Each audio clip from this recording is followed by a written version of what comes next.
Olá pessoal, bom dia, boa tarde, boa noite a todos os senhores que são inscritos no nosso canal Anotações de Processo Civil.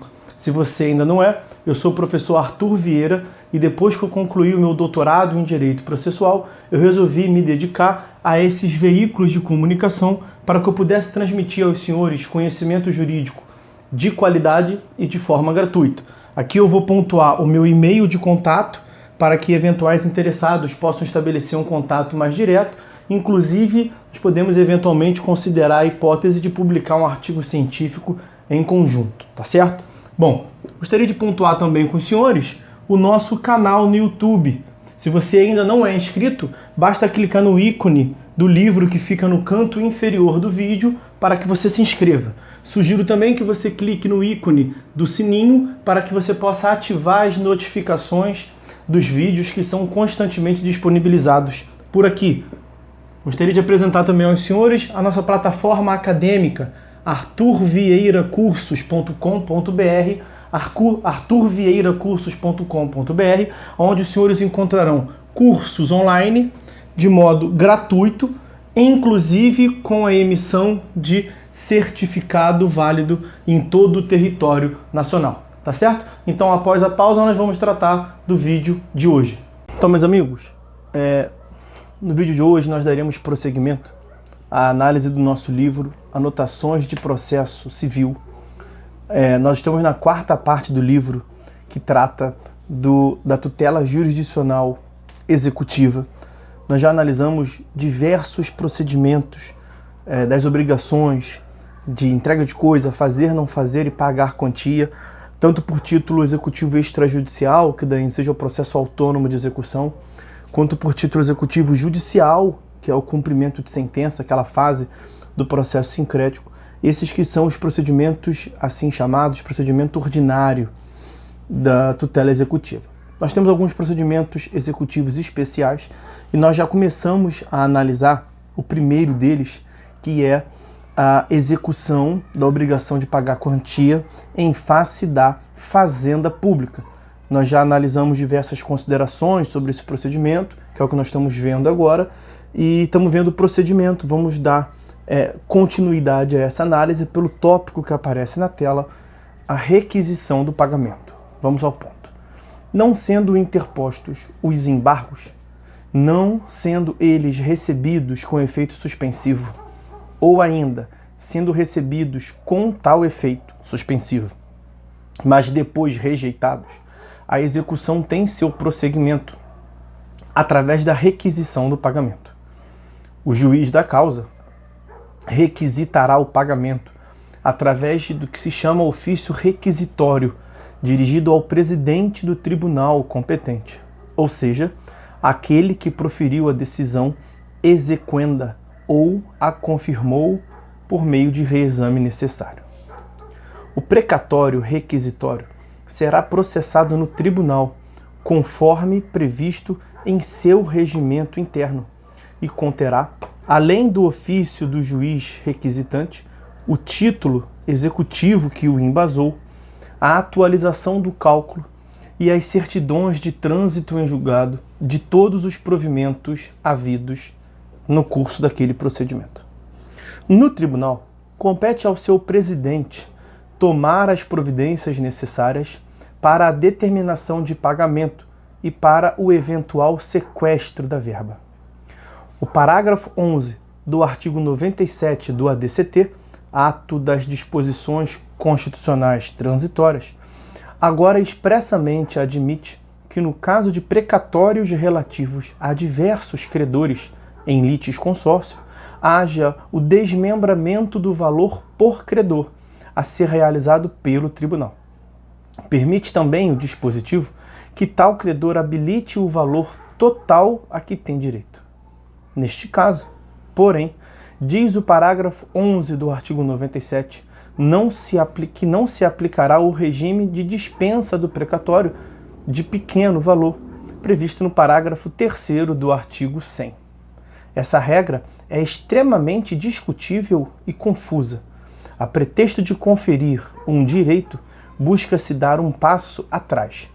Credores que obtiveram, ainda que em litisconsórcio, condenações distintas e inconfundíveis entre si, sempre tiveram direito a precatórios próprios e, se fosse o caso, a dispensa do precatório pelo RPV, requisição de pequeno valor, com a mera requisição do pequeno valor.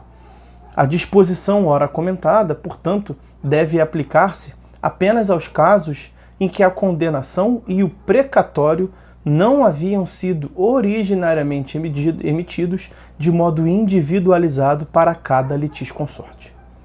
Falar sobre o pagamento agora. Os precatórios que forem apresentados até o 1º de julho serão incluídos no orçamento da entidade de direito público devedora, onde a respectiva verba fica reservada. As dotações orçamentárias e os créditos abertos relativos aos precatórios serão consignados diretamente ao Poder Judiciário. Caberá ao presidente do tribunal determinar o pagamento integral. Se o presidente do tribunal, por ato comissivo ou omissivo, retardar ou tentar frustrar o regular pagamento de precatórios, ele incorrerá em crime de responsabilidade e responderá também perante o CNJ, Conselho Nacional de Justiça, como se vê do parágrafo 7º do artigo 100, tão falado aqui nas últimas aulas da Constituição Federal. O pagamento será efetuado até o fim do exercício financeiro seguinte, devidamente atualizado, respeitada a ordem cronológica de apresentação dos precatórios. Desrespeito à ordem de apresentação ou falta de alocação orçamentária do valor necessário à satisfação do débito acarretarão o sequestro, nos termos acima mencionados, em termos expostos em aulas anteriores. O parcelamento imposto pelo artigo 78 do ADCT, Ato das Disposições Constitucionais Transitórias.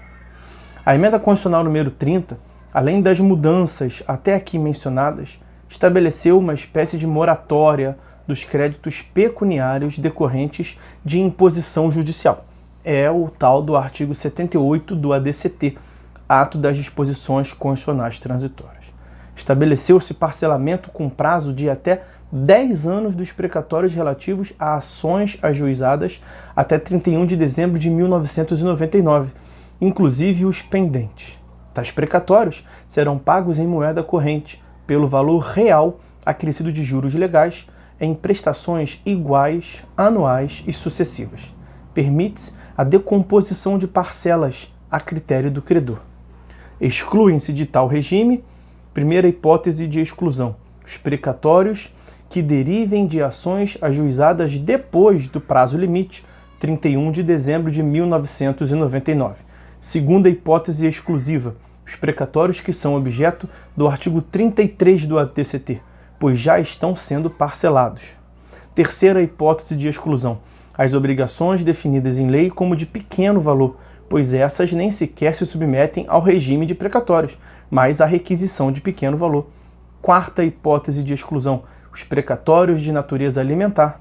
Quinta hipótese de exclusão, os precatórios que já estavam com recursos liberados ou depositados em juízo na data da promulgação da emenda constitucional número 30 em referência. Sexta hipótese de exclusão, os precatórios originários de desapropriação de imóvel residencial do credor, desde que comprovadamente único à época da emissão da posse. Esses terão prazo de parcelamento de até 2 anos e não de até 10 anos, como na regra geral. É discutível, muito discutível, a constitucionalidade dessa última previsão, uma vez que, a rigor, o crédito atinente à desapropriação de imóvel deveria ser pago de imediato, antecipadamente, ressalvadas as exceções contidas no próprio texto original da Constituição, tais como o inciso 3º do parágrafo 4º do artigo 182 e o artigo 184. Nem sequer entrando no regime de precatórios. Então, deveria ser pago imediatamente, nem sequer entrando no regime de precatórios.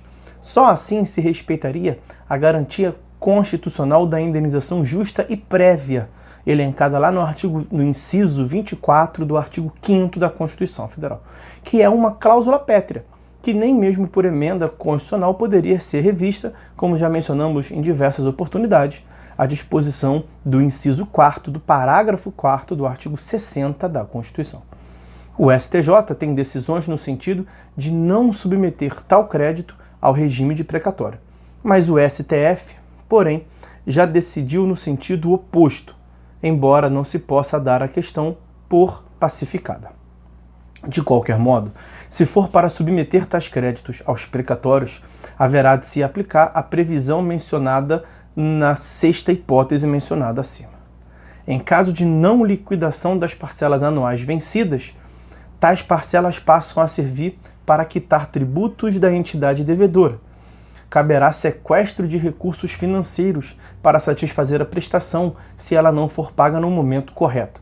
Está pendente no STF o exame da constitucionalidade de tal parcelamento.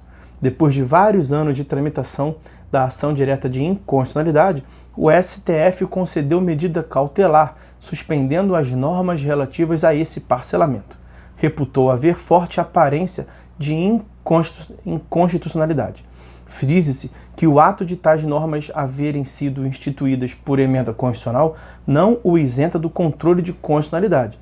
Nesses casos, devem ser respeitadas as normas constitucionais que não admitem mudança às chamadas cláusulas pétreas, parágrafo 4º do artigo 60 da Constituição.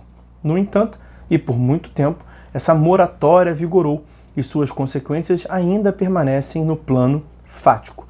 Essa ADIM, Ação Declaratória de Inconstitucionalidade, foi proposta pelo Conselho Federal da OAB. A OAB chamou essa emenda constitucional de PEC do calote. A emenda constitucional de número 37 de 2002 instituiu ainda mais uma disposição constitucional transitória acerca de tal parcelamento. Discutia-se qual o tratamento que se dá aos créditos contra a Fazenda Pública que, embora sendo de pequeno valor, já tivessem gerado a expedição de precatórios, ainda não pagos, antes das regras que definiriam tal pequeno valor.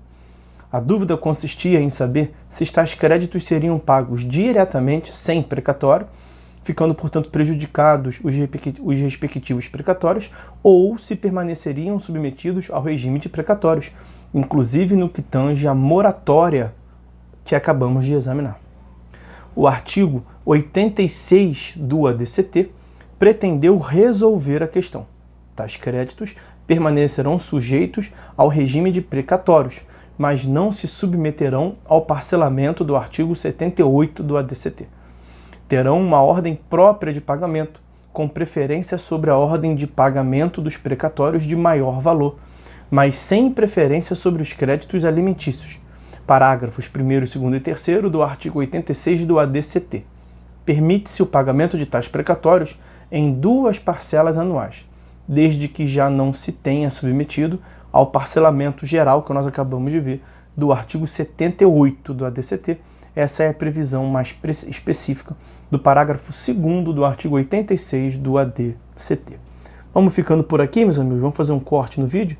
Vamos tratar de modo separado no próximo vídeo esse tópico destacado na tela, qual seja o regime especial de precatórios, parágrafo 5º do artigo 100 e artigo 97 do ADCT, incluídos pela emenda constitucional 62 de 2009. Então, meus amigos, é isso. Por hora é só. Fiquem todos com Deus e até a próxima.